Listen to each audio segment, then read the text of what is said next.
Right, morning everybody. Morning. So, what we're going to look at, hopefully this is an interesting subject, yes? Yes. Britain, Brexit and the Bible. I think, our lives over the last few months were completely consumed, weren't they, really? Because it didn't matter where you looked, we were seeing, all of this in front of us, weren't we? So, it didn't matter what radio station you listened to or what TV programme, pretty much, the news. It was all talking, in this country at least, about the potential of Britain leaving Europe. And at work, I work in financial services down in London, and all of the guys who are my bosses are extremely wealthy guys, really focused in on this, and they were absolutely convinced, totally convinced that Britain was going to stay in Europe. There wasn't a shadow of an inkling of a doubt in anybody's mind that I spoke to down in London that said that we were going to leave. And it was absolutely shock of the century when we did come out. They were completely bowled over by this. It totally took them by surprise. And of course this is how it was announced. I hereby give notice that I have certified the following. The total number of votes cast in favour of leave was 17,410,742. This means that the UK has voted to leave the European Union.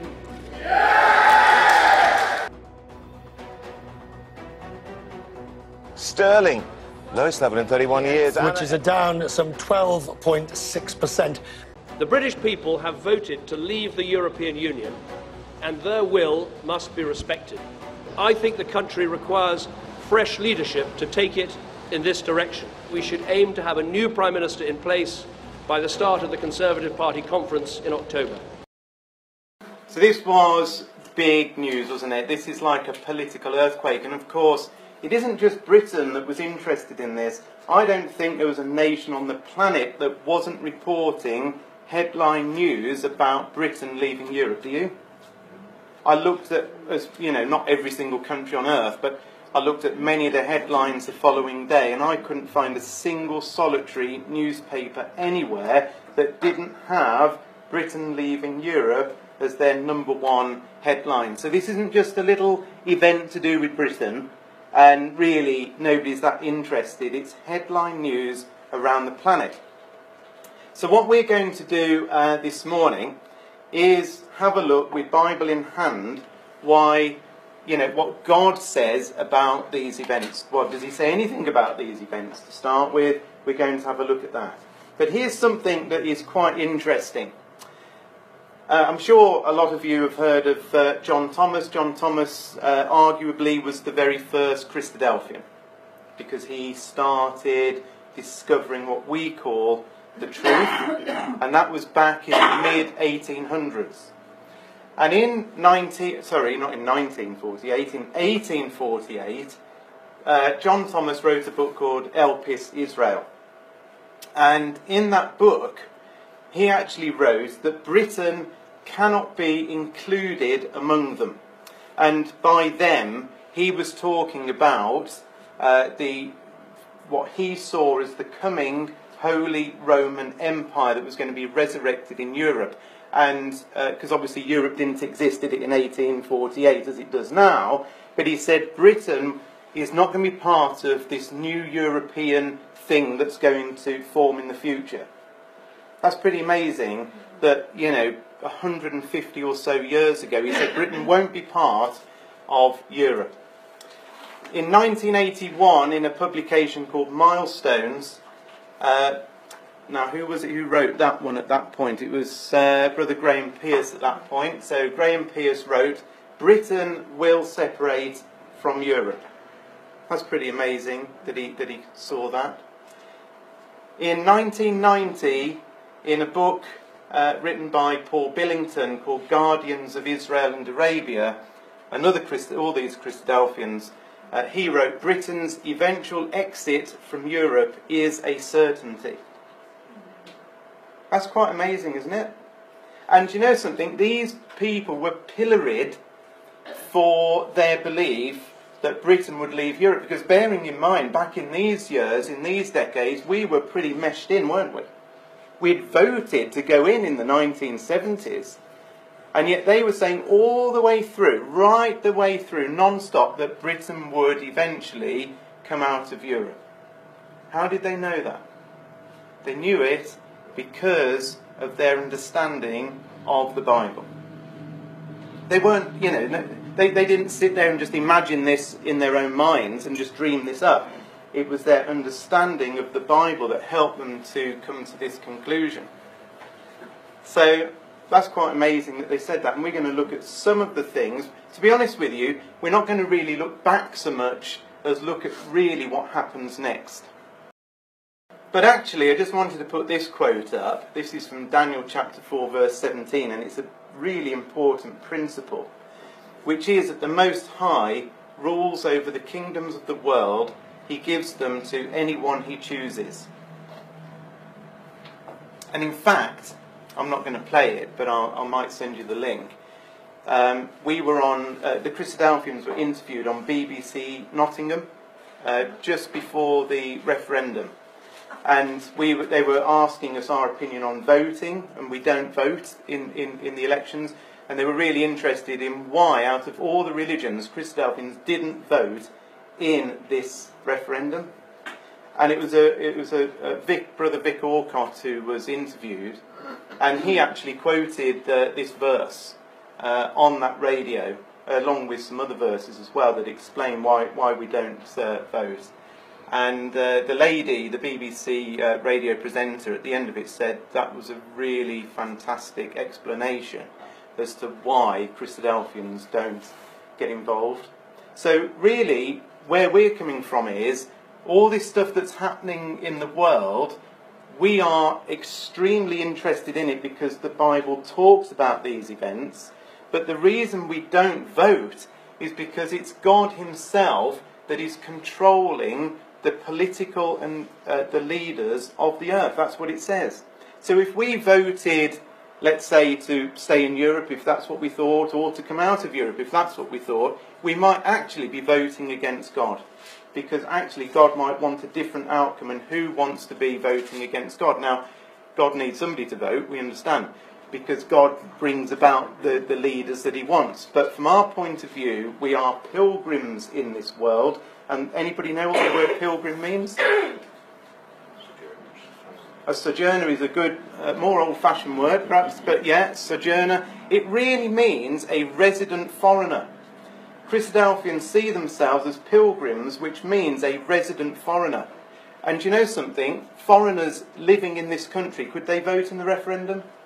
Answer, no. They couldn't. And therefore, nor could we, because we are resident foreigners. And that is the reason, the thinking behind that is, of course, is that we're waiting for Jesus to come back to this earth and establish a kingdom upon this earth, of which he is going to rule. And so that's the kingdom that, if anything, we would vote for, but you don't need to vote for it because Jesus is going to come back and establish his kingdom. So that's just a little bit of an introduction. We're going to just look at four key questions here. First of all is, where is Britain mentioned, if anywhere, in the Bible? We're just going to spend 5-10 minutes on that. You could spend an hour on any of these questions, to be fair. So where is Britain in the Bible? Is Brexit indicated at all in the Bible? Is Brexit indicated, in other words, is there any sort of sign that we might be coming out of Europe in the Bible? And these are the big questions. What happens next for Britain? And what happens next for Europe?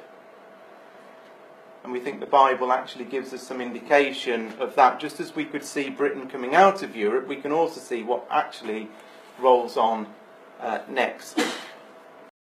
So let's cut to the chase then. Where is Britain in the Bible? Well, you can of course read the Bible as much as you like, and you won't read the name Britain. And that's really because the Bible was written a long, long, long time before the name of Britain was even thought of. So where is Britain in the Bible? Well, I believe, and I'm going to give you some evidence for this, that every single time that you read the name Tarshish in the Bible you are reading about Britain. Okay? Here is the evidence for that. In Ezekiel 27 verse 3, we read about this place called Tyre. It says, "Say unto Tyre, O thou that art situated at the entry of the sea, which art a merchant of the people for many isles." This is sort of old-fashioned language, but basically this is saying there's this place called Tyre that goes around trading with many, many, many different people. And at the time Ezekiel was writing, anybody know how long ago that was? When was Ezekiel writing? Roughly. About 2,500 years ago. Let's say that. It's around about 2,500 years ago. At the time Ezekiel was writing, about 2,500 years ago, there was a city called Tyre. And does anybody know where Tyre was based? It was the capital city of a particular nation. Anybody know? Phoenicia. So Tyre was the capital city of a place called Phoenicia, which if you which country would we have to fly to go and visit there today? Lebanon. Lebanon is the right answer. So if we got a plane to Lebanon, we would be going to ancient Phoenicia. In fact, there's still a city called Tyre right now in Lebanon. But Tyre now is a little rundown little place compared to what it was here. It was an amazing city, trading all over the place. They got an immense navy, incredible in terms of how they traded, and the Bible talks about it. And there's a reason why the Bible talks about it, which we haven't got time to go into, but suffice to say, there's Tyre. Now, in Ezekiel 27, if you get a chance, have a read of it when you get home, but the whole chapter is full of who Tyre traded with.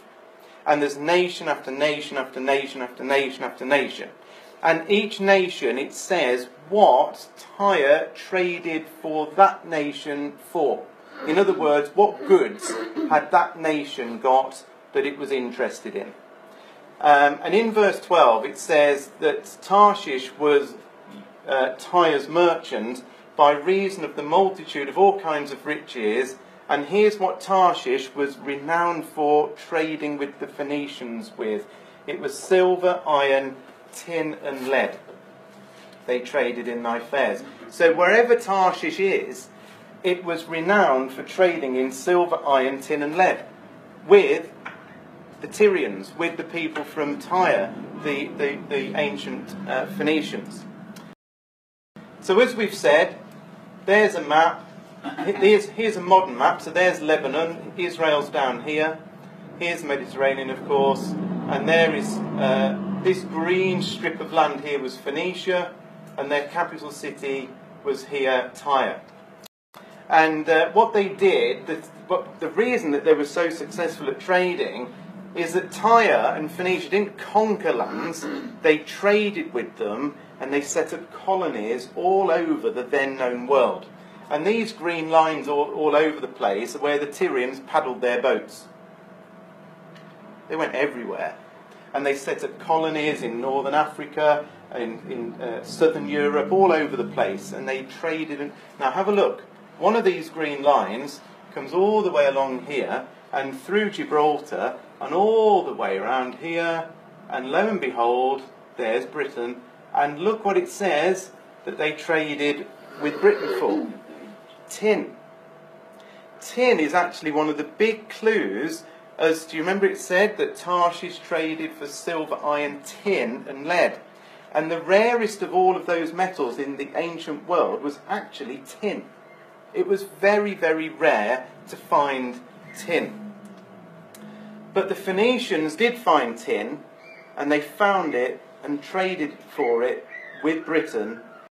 And here is a website. This is called, I forget what the actual website is. I think it's called, it's carthagetop.com. This is not a biblical website. This is a factual, historical website about the Phoenicians. And on this particular page, it's got Britain, Phoenicia's secret treasure. And down here, interesting little paragraph, it says the deposits of tin in the ancient world were usually small and not very plentiful. The Phoenicians discovered the tin deposits of the British Isles through their own exploring and seeking out of new products and markets for them. They kept the knowledge of the Cornish tin mines a closely guarded secret so that they could control trade in the metal and charge a high price for it. And you know something, it wasn't just tin. Actually, they traded for silver, iron, tin and lead. And do you know how I know that? Because of this. This is a publication. This is called Her Majesty's Stationery Office Publication on Mining. And in this it says that the principal economic minerals of southwest England are, of course, as if like we should all know, tin and copper, considerable amounts of ores of lead, zinc, silver, arsenic, antimony, sulphur, iron, manganese have also been raised. The date of the discovery of tin in the west of England is not known, but it was being produced about 2,500 years ago. Bang on the time that Ezekiel was saying that the Tyrians, the Phoenicians, were trading with Britain for this very substance, for this metal. What did it say in Ezekiel 27? It said, down here, look, silver, iron, tin and lead. Here we've got tin, lead, silver, iron. There is no other country whatsoever that at the time of the Phoenicians was renowned for actually mining those metals. None. So therefore, the Phoenicians were definitely trading with Britain, and therefore Britain must be Tarshish. Angie and myself went down, we go down quite often to this neck of the woods. Where's this? Well, it tells you it's St Michael's Mount. This is St Michael's Mount down in Cornwall. And I just picked up this little brochure while we were down there, and you can't really read that writing, but this is it blown up. It says, in ancient times, the Phoenicians traded for tin and copper here. This is just on a normal sort of guide that you get when you're walking around the place. So we're not making this up. This is quite interesting. I only found this out quite recently. This is a very, very ancient book. Well, I think it's ancient because it was published in 1707, which to me makes it pretty old. And it's really hard to quite read this because all of the S's are written as F's. But this is called The Present State of Great Britain and Ireland, written by that very ancient-looking man, and I've forgotten his name. But in this, and it's basically looking at the history of Britain. But in here, there was a really interesting little comment in this book. It says, as to the origin of the word Britain, there are many conjectures and derivations, but none so natural as that of the learned Bocart, I don't know what his name is. He says the Phoenicians trading frequently here for tin called the place Baratanac. That means, or that is, the land of tin, or the tin country, which word was actually changed by the Greeks to Britannia. And from Britannia, we get Britain. So the Phoenicians even called this the land of tin, Baratanac, which is where we get Britannia, which is where we get Britain, and hence, where we've got our current name from. The Phoenicians actually gave us our name. How amazing is that? According to this. And looking at a number of sources, this is not some crazy idea. If you dig around, that is where many people do believe that name came from. Because people could see that when they read the Bible that Tarshish was Britain, the books by Christadelphians mainly started to be written about the role of Britain in Bible prophecy. And this guy is Brother John Thomas, who was the first Christadelphian that I've already mentioned. And in this sort of, it's sort of a book, but it's a collection of his writings basically that was put together. And it was called The Destiny of the British Empire as Revealed in the Scriptures. And this was written in 1871 by this man. And look what in fact the whole publication talks about how Britain is identified with ancient Tarshish. So this is back in 1871. He'd written Elpis Israel many years before that, which also identified Britain as Tarshish. And you know something? I honestly think we're one of the only religions to have really made this link for some reason. There are some actually in America that have started to make this link actually in more recent years. but pretty much, for some reason I don't know why, we're probably one of the few that have actually locked down and understood the role of Britain in the Bible. So I think Britain is mentioned in the Bible. In fact, what I would do, and what I've done in my Bible, in pencil, is every time it says Tarshish, I've just written next to it Britain, every single time. And it makes sense more as you're reading through it. So, okay, so there is Britain being mentioned in the Bible, but what else can we find out with that knowledge in mind? I don't know if any of you have read this chapter before or very often, but this is a really interesting chapter, and it links together Tyre and Tarshish in quite an interesting way. So in Isaiah chapter 23, which Phil read the last couple of verses for us, it basically is talking about ancient history, but it comes right bang up to date. So let me try and explain what this chapter is about. I've done a whole talk just on this one chapter, and I'm going to try and get through it in a few minutes, what really should probably take on its own another hour. So Isaiah 23 starts off, and it's talking about the burden of Tyre. A burden is it's a problem, it's a weight, it's a load, it's a real problem. So Tyre's got a problem, and notice in the next bit it says, "Howl, ye ships of Tarshish, for it is laid waste." And what this chapter's starting to talk about is a very significant time in history when this amazing trading capital city of Tyre came to a complete and utter cataclysmic end. And the rest of the chapter explains what happens thereafter.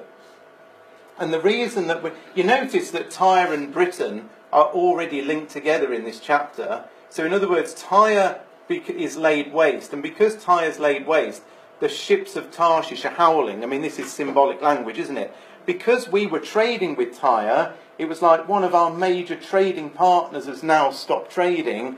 Our own ships were upset about that because we had not got a trading partner any longer with Tyre. That's basically what we're saying here. And what is really interesting is these verses talk about Tyre coming to an end. But when Tyre has come to an end, look at this in verse 6.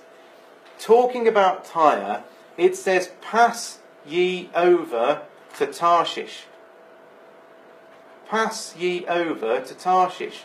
So this ancient Tyrian city comes to an end, and somehow or other passes over to Britain. How does a capital city that's been destroyed actually up sticks and shift itself over to Britain? Well, we'll have a look at that in just a minute. Look, it says here, "Carry her afar off to sojourn." So in other words, you're going to move a long, long way from where you are now. Tyre, when you've come to an end, you're going to shift lock, stock and barrel over to Tarshish. So this first bit is talking about ancient Tyre being destroyed. This next bit is talking about Tyre is passing over to Britain. These few verses are basically God warning modern Tyre, and this little bit is modern day Tyre, which we're going to have a look at in just a second. So just put that in your mind just for a second. We're going to go back and just deal with this yellow block first, then we'll deal with this blue block, and then we'll deal with this green block in just a minute. So, Tyre came to a dramatic end. And in fact, this is basically only from a few years ago. This is back in 2007 in the Daily Telegraph, and on May the 14th in Live Science. The headlines were quite interesting because it's all about Tyre. Mystery solved, how Alexander the Great defeated Tyre. And all of this was taking place in 332 BC. So Tyre came to an end in 332 BC. And what happened was, a guy called, if you've all heard of Alexander the Great, he was basically heading up the Greek Empire. And Alexander the Great conquered many, many, many places, and he wanted to conquer Tyre, and he did. And Tyre was based on a little island out to sea, out here, look. And he basically came along, and the Tyrians felt pretty protected on their island here. It's quite a big island. And what he did, he got all this rubble from the remains of a previous city that they had here, and he pushed it into the sea, built a huge causeway, went across onto Tyre, and basically flattened it and destroyed it. And that's when Tyre came to an end. And this is a modern day picture of what it looks like. So you can still see where the causeway was built, because now it's just normal land. Are you with me? So this was ancient Tyre out here. So Tyre did come to an end. It's fact, it's history, it's in encyclopedias. It came to an end in 332 BC.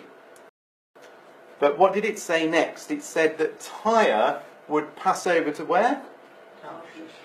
So here's Tyre, and somehow or other it's going to fly over like this and end up in Tarshish.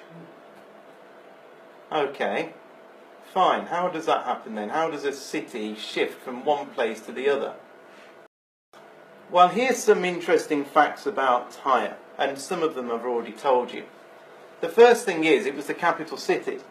It was the capital city of Phoenicia.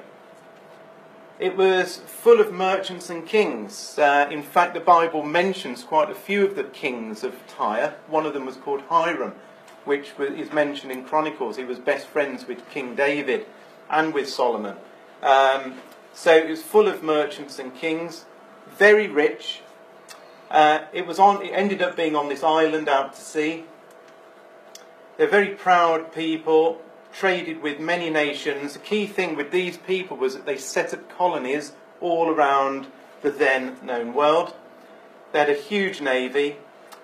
They started off being very pro-Jewish. They actually liked the Jews to start with, but at the end of their time, they turned against the Jews. And you know what? That's why the Bible talks about Tyre.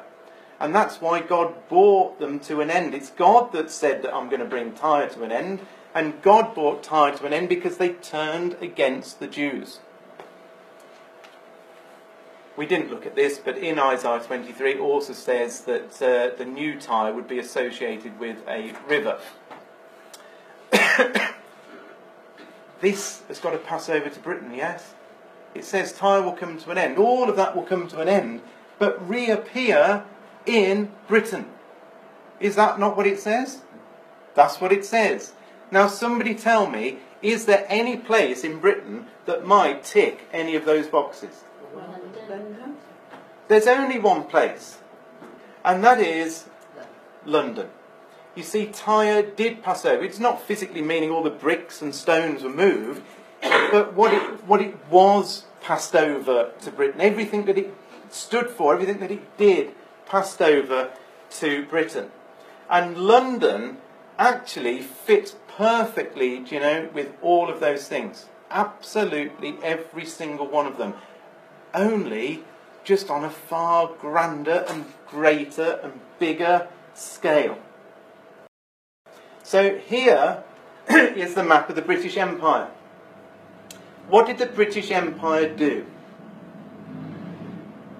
What was it famous for doing? Colonising and trade. We didn't go around and literally conquer everything. We weren't going to war with all these nations. We set up colonies all around the world. This is the largest empire ever on planet Earth. No empire has ever covered as much landmass as the British Empire. 1/4 of the surface of planet Earth came under the British Empire. And a huge proportion of the world's population as well. We set up colonies, and we did it through trade. It was exactly what the Tyrians used to do, but just on a fantastically bigger scale. This is out of Encyclopaedia Britannica. British Empire, a worldwide system of dependencies, colonies, protectorates and other territories that over a span of some 3 centuries was brought under the sovereignty of the Crown of Great Britain and the administration of the British government based in London. How amazing is that? It's exactly what the Tyrians did. Anybody know who this is? Well, this again, I keep forgetting I've put you the answers on the screen. So here's Queen Victoria. Now this is in 1897, pretty much at the peak of the British Empire. We are now pretty much ruling the world. We've, well, a lot of it. And at her Diamond Jubilee in 1897, there was a very, very interesting poem that Rudyard Kipling, the court poet, actually wrote. And it was read out to the Queen on this day, in 1897, at the peak of the empire. And I just want to read a couple of verses from this because it is absolutely amazing. Now, you've got to remember that Britain was a very, very God-fearing place back then. It certainly isn't now, is it? But back then, it doesn't matter where you go, you'll see a church built, won't you? We went to Whitby last week, and even in our tiny village that we stayed in, which had got, how many houses were in it? About 10 houses. There's still a church in amongst those 10 houses.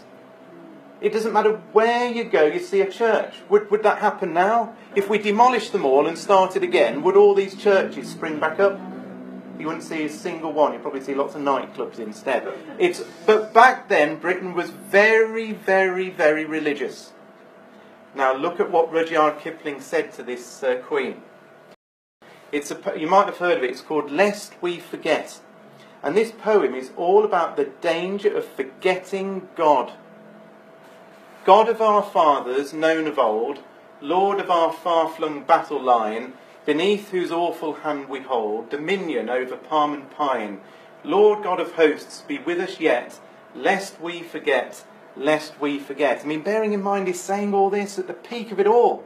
He says we've got dominion over palm and pine, we're stretching our empire, but if we forget you, we could be in trouble. This is the poem to the Queen. The tumult and the shouting dies, the captains and the kings depart, still stands thine ancient sacrifice. What's that talking about? Jesus. And humble and a contrite heart. Lord God of hosts, be with us yet, lest we forget, lest we forget.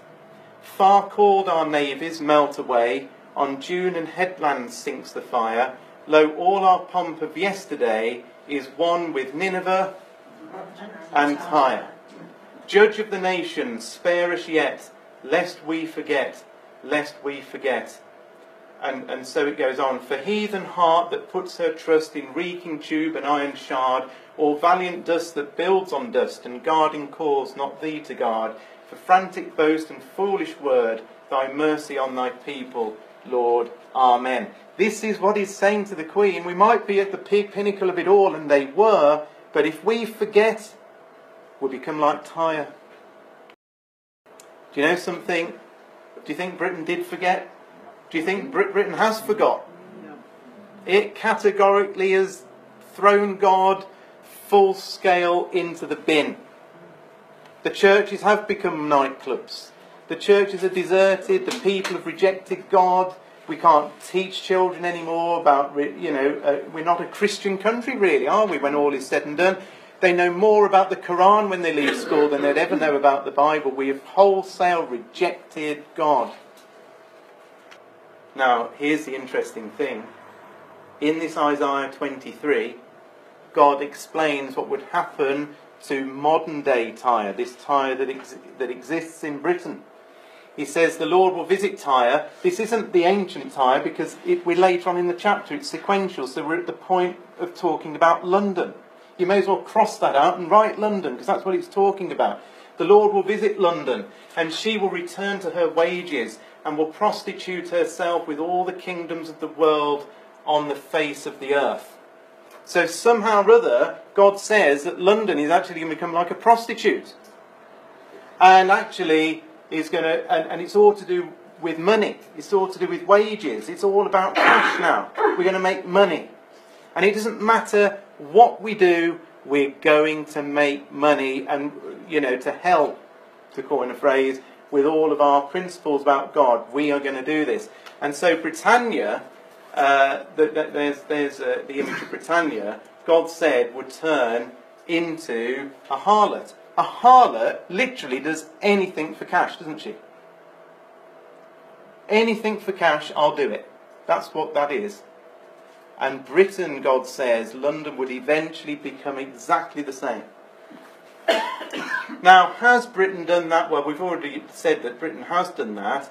Let me show you one of the key things that has caused one of the major slides in Britain away from God. And this might come as a surprise to you what it was. But I think it was this. Britain, you remember when Tony Blair came to power in 1996-97? And when Blair came into power, one of the first things that he did was say, we're going to sign up to the European Human Rights Act. Because basically it was like, we're all part of Europe, we need to bring in European laws, the human rights into our country. And you might think, well, surely that was a good thing to bring in human rights acts into this country. And you know what? It caused from that point onwards the steepest decline in morality in this country that this country has ever seen. And that is because the European Court of Human Rights is utterly and totally godless. It cares nothing for God. It cares about man, and man being the top dog, and man being right, and my rights overcome your rights, and I've got a right to do this, and I've got a right to do that.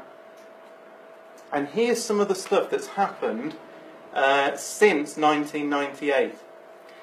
In 1981, the European Court of Human Rights ruled in Dudgeon versus the UK that the sodomy ban violated Article 8 of the ECHR, because everyone has the right to respect for his private and family life. Do you know something? In 1981, it was a crime and it was illegal to be a homosexual until this point, when the European Court of Human Rights said, actually, no, you have a right to do whatever you want to do. They don't turn to the Bible and say, what does the Bible say is right or wrong when it comes to human relations with human relations? No. The Human Rights Act started overriding these things. In 1997, so now this is when we've signed up to the Human Rights Act, the European Court of Human Rights found that differing ages of consent for gay sex were discriminatory. So they equalised it. In the year 2000, the European Court of Human Rights ruled that the Royal Navy had breached the human rights of personnel by firing them after discovering their sexuality. In 2002, the European Court of Human Rights ruled in favour of trans women, Christine Goodwin, who was denied the right to marry in the UK. So this now started the wheels in motion back in 2002 for men to marry men and women to marry women. It was the European Court of Human Rights changing what we had had for millennia, really, in this country, or at least 1,000 years. It said, actually, this isn't right. We won't allow this. The European Court of Human Rights says, no, you've got to allow it. We've signed up to it. We say we better do it. Why? Because we're making all this money from Europe. We don't want to fall out with Europe too much. We want to sort of stay on side because we make all this money. If it means we've got to do something a bit that we don't really find that tasteful, well, let's just do it all the same. It's not just about sexual things. A ruling in the European Court of Human Rights in 1998 found that a stepfather had breached a boy's human rights by physically punishing him. This was if you read up about the case, this was a man who had smacked his child on the bottom in a supermarket, and it all went to court because somebody said that he shouldn't have smacked this child on the bum, and now it's actually illegal to smack a child. That isn't what the Bible says, by the way. We're not talking here about, child abuse. This is not child abuse, but the European Court of Human Rights has got its own decision on that.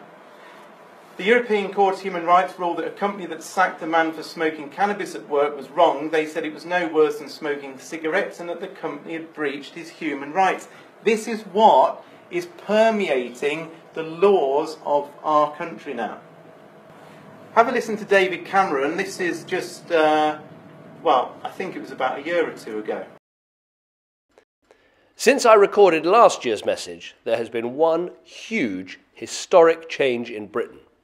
The institution of marriage is now open to all.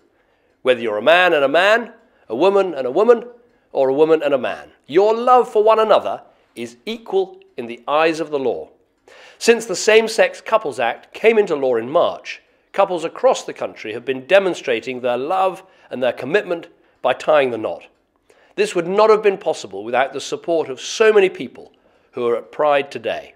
So thank you. You have made history. I'm immensely proud to be the Prime Minister of the country, which is, and this is official, the best place in Europe to be gay, lesbian, bisexual or transgender. But that doesn't mean our job is done. We cannot be... See, he said some interesting things there. He said he was proud about this. Where's Cameron now? Where is he now? Soon beyond the door. Do you know what? On his final speech, well, it's not quite his final speech, but in the day after the referendum, when he was in Parliament and he said, I'm going to stand down, that was what he talked about. One of his proudest moments, he said, of the biggest achievement that I've made is a man being able to marry a man and a woman being able to marry a woman. Do you know something? The Bible talks about judgment coming on proud people. Have a look at this. Isaiah chapter 2. The lofty looks of man shall be humbled, and the haughtiness of men shall be bowed down, and the Lord alone shall be exalted in that day. For the day of the Lord of hosts shall be upon every one that is proud and lofty, and upon every one that is lifted up, and he shall be brought low. And then it lists out some judgments coming on different places specifically. And one of them, in verse 16, is on all the ships of Tarshish. The ships are symbolic of the power of a country. It's how we promote our power, isn't it, around the world, using our ships. Without a ship, you can't promote your power. So this is actually code for saying that the power of Britain is going to be judged for all those who've got themselves puffed up and proud and gone against God's ways. Do we think that's happening in this country? And you see the turmoil that we're in. We've given up every single solitary last principle to be to brought in European ways into this country. Every single last one of them, all for cash. The argument for staying in Europe wasn't about anything other than money, wasn't it? Did you hear that? You were going to be £4,000 a year worse off. You're going to have less of this. You're going to have less of this. It was just about the money. That's all it was about. And at work, that's all it's about. It's the money. But the very last verse that Phil read of this chapter, that is talking about modern day London becoming like a harlot, says, in the end, her profits will be given to the Lord, and her wealth will not be hoarded. Now, what does that sound like to you? So Britain's going to get immensely wealthy, like ancient Tyre, but her profits will be given to the Lord. Her wealth will not be hoarded. What does that sound like? Doesn't it? Yeah. So, I mean, God doesn't need us to transfer our bank account into his bank account because he hasn't got a bank account. This can't be saying all her profits are going to go to God in a physical way. All the money gets shoveled over to God and he thinks, oh, I've got all this money. It's got to be talking really about this. Her wealth will come to nothing. The wealth will not be hoarded. The wealth is going to come to nothing. You've put your trust in wealth. You're going to get none of it at the end. In effect, it's gone back to God. It all comes to nothing. That's how I would see that. And of course, interestingly, now we've come out of Europe, there's a potential chain reaction here that is quite amazing. And we are starting to see, so UK stripped of final AAA rating. So we've got the best financial rating that you can get from any credit agency up to Brexit. Brexit happens and we've been stripped of our most secure financial rating. That has an impact. Now we might not have, look, it's only been 2 weeks since Brexit. The world hasn't fallen apart. But I'm telling you now that there are amazing things still to happen in regard to wealth as we go forward from here. We haven't seen anything yet. What we have seen is the pound collapsing down to levels not seen for about 31 years. And again, we haven't seen the impacts of that yet. Sterling falling has got major implications. But actually, let me show you something else that's coming. Because Brexit is a spark for something far, far bigger. Do you know something? Isaiah 23 finishes exactly like that. And what we didn't read was the next chapter. And the next chapter begins like this. Verse 1, look, the Lord is about to destroy the earth and make it a vast wasteland. He devastates the surface of the earth and scatters the people. Priests and lay people, servants and masters, maids and mistresses, buyers and sellers, lenders and borrowers, bankers and debtors, none will be spared. The earth will be completely emptied and looted. The Lord has spoken. Next verse. Can you see how there's got to be some significance, hasn't there? I mean, we go from the end of chapter 23, talking about London hoarding all this money, becoming rich, but becoming like a harlot. Then God says, you're not going to keep it, or it's all going to go. Next verse says, look, I'll tell you what I'm about to do. You're about to see this happen. The whole world is going to fall from a financial... Because this sounds like financial collapse. Does it to me? Does it to you? You see, what is going to happen is this, and the Bible tells us about this. Britain divorcing itself from Europe is going to cause a domino collapse of the European system. So this graphic here shows it. This was in an article that's saying this whole Brexit thing could be the beginning of the end of Europe. The end of the EU. Brussels fears devastating domino effect of Brexit. And what that will end up doing is obviously impacting around the world. Now, I'm not just saying it's just Brexit and it's just Europe that's going to create all of this mess, but it's got to be something, hasn't it, that could well spark off, a bit like a domino effect, that creates this. So in the last 5 minutes, I wanted to just have a look and see what basically could be happening next. Chapter 2. In the 2nd year of his reign, Nebuchadnezzar had dreams. His mind was troubled and he could not sleep. So the king summoned the magicians, enchanters, sorcerers, and astrologers to tell him what he had dreamed. When they came in and stood before the king, he said to them, I have had a dream that troubles me, and I want to know what it means. Arioch took Daniel to the king at once and said, I have found a man among the exiles from Judah who can tell the king what his dream means. The king asked Daniel, also called Belteshazzar, Are you able to tell me what I saw in my dream and interpret it? Daniel replied, No wise man, enchanter, magician, or diviner can explain to the king the mystery he has asked about. But there is a God in heaven who reveals mysteries. He has shown King Nebuchadnezzar what will happen in days to come. Your dream and the visions that passed through your mind as you lay on your bed are these. As you were lying there, O king, your mind turned to things to come, and the revealer of mysteries showed you what is going to happen. As for me, this mystery has been revealed to me, not because I have greater wisdom than other living men, but so that you, O king, may know the interpretation, and that you may understand what went through your mind. You looked, O king, and there before you stood a large statue, an enormous, dazzling statue, awesome in appearance.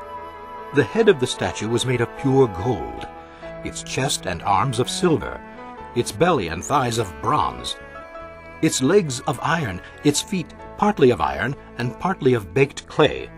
While you were watching, a rock was cut out, but not by human hands. It struck the statue on its feet of iron and clay and smashed them.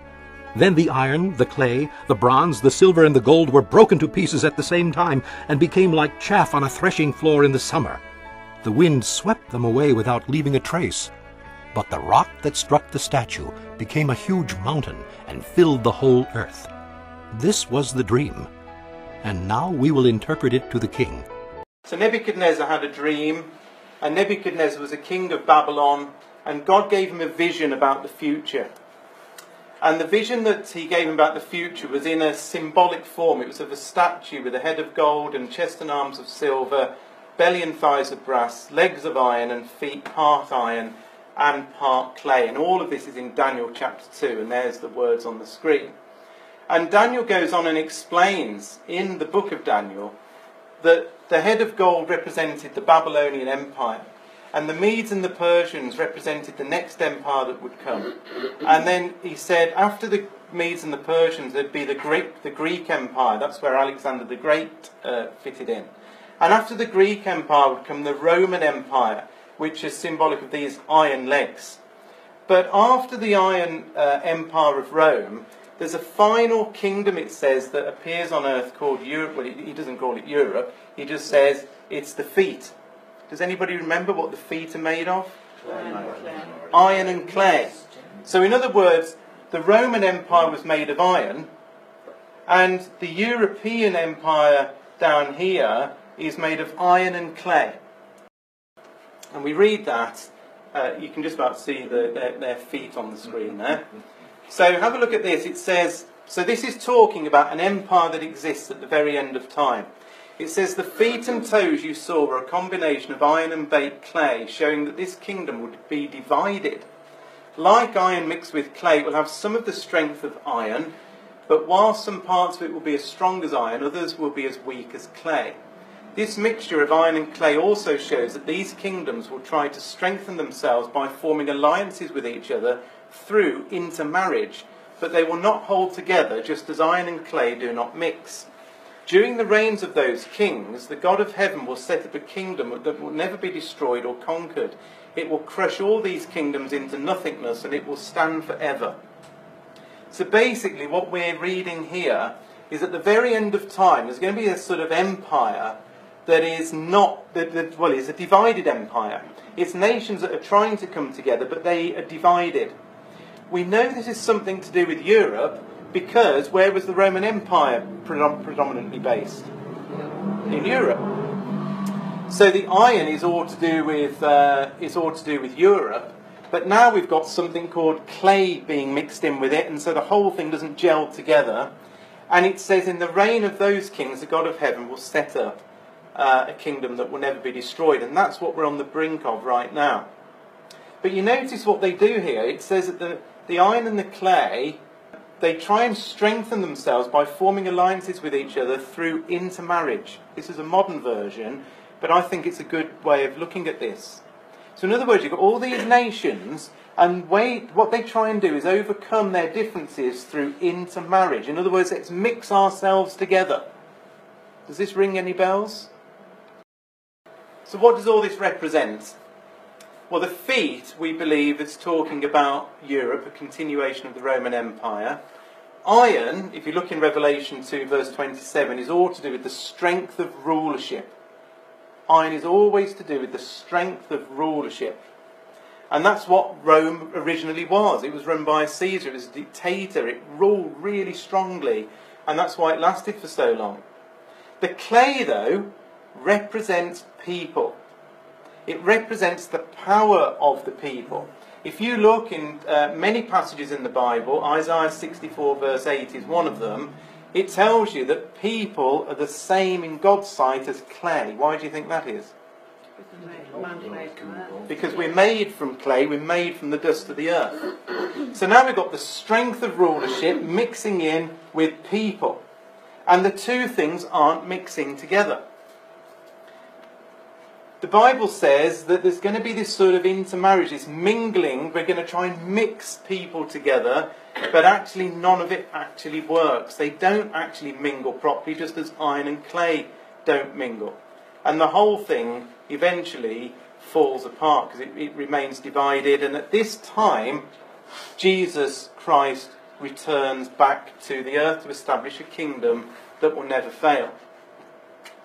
And we can see, can't we, that it's the power of the people that's disrupting what Europe really wants. They're trying to rule like a dictator, because we don't really elect the people in Europe, do we, to rule us? Nobody elects any of them, really, who actually do the ruling. But the people, the clay, through like the referendum that we've just had, is able to bring the whole thing crashing down. Here's an interesting thing here. So, have you heard of the Schengen Agreement? The Schengen Agreement means I don't need a passport to go from any of these European countries into another European country. I can just move around as I want to. There's no borders anymore. That's what the Bible says is intermarriage, is intermingling. You can go where you like. Let's mix the races up, Because if we mix the races up, then actually there's no more nations anymore. They're not defined as nations. We've mixed, the Polish will mix in with us and we'll mix in with them, and eventually Britain doesn't have its own identity anymore. That is the European project. But it doesn't work, because the people eventually, they still stick together. They don't really intermingle. And eventually, like with Britain, they react against it. Now look at this, Brexit contagion. UK vote raises fears of a tsunami of EU membership referendums. So you can see that other European countries on the edges might also say, let's vote against this. We don't want to be part of it either. Britain's sorted it out. We're going to clear off as well. Brexit to spark wildfire contagion across Europe after Brussels' handling of refugee crisis. That was a recent headline as well. Anybody know what this is? It's the famous painting of the Tower of Babel. And do you know something? The European project is based on this very, very thing. It's about, because what happened was, well, let me just play you a very short little video clip because it tells you what happened back in Babel. After the flood, Noah and his family gave thanks and offered sacrifices to God for preserving them.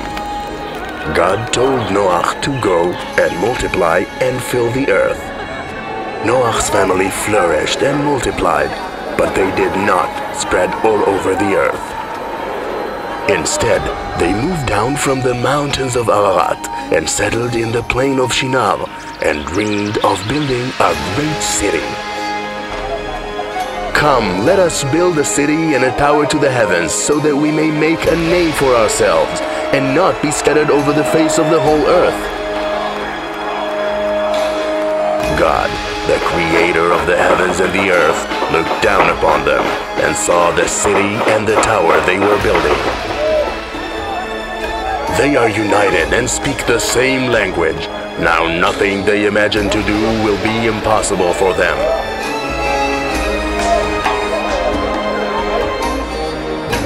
So God went down and confused their language so they could not understand each other. And God scattered them over the face of the earth, and they stopped building the city. So you see, Babel was where all these people were speaking one language doing this amazing project. God says, I'm going to bring it to an end by scattering you into different nations through changing your language. So Europe, with all its different nations and different languages, is part of what God designed. He designed people to live in different countries. What Europe is doing is trying to reverse that process. And it makes it absolutely clear that this is what it's trying to do. So there's the ancient painting of Babel. And here is the EU Parliament building in Strasbourg. And it's actually modelled exactly on that design. And we're not just making this up, because if you go there, they give you a guide that says this building is based on that. And they say that because what they're trying to do is mix all the races back together so that we're one great big super block of nations again. That's what Europe's trying to do. God says it isn't going to work because iron and clay don't mix. The people will bring it down. Here's a poster, a European poster. Europe, many tongues, one voice. They actually put it on an official poster that we are Babel. This is what we're doing. What do you think God thinks to this? Not a lot. He doesn't like their laws. He doesn't like what they're doing. So what is happening next for Europe, I believe, is this. We have paddled off. Judgment's coming our way as well. But Europe falls over a cliff. Literally, the thing starts breaking down. And in fact, when we got back from on holiday on the doormat, this was on when we got back on Friday, there on the doormat was Time magazine, which has scanned in the fall of Europe, why Brexit is just the beginning. So I spent all week putting this talk together, and there on the doormat when I get in is that. How amazing is that? Europe is divided, and it will sink. There is a very final bit to this story though, and that is it will collapse and Jesus will come back at the point when it has crumbled apart. That's when Jesus is coming. But, believe it or not, after the return of Jesus, there will be, coming out of something called a bottomless pit, this rather horrible looking beast, and there's a final Babel coming together of some nations to stand against Jesus when he actually comes back. That's supposed to be a seven-horned, a seven-headed horrible beast, because Revelation 17 says that there will be a revived Holy Roman Empire called the Beast that will ascend out of the bottomless pit. We haven't seen this yet. This comes out of the ruins of the divided up EU that we see at the minute. And it says that 10 kings who have not yet risen to power will come to power. So there's going to be 10 nations that come out of the ruins of the EU who are going to come together. They will be appointed to their kingdoms for one brief moment to reign with the beast. They will all agree to give him their power and authority, and together they will go to war against the Lamb, which is Jesus.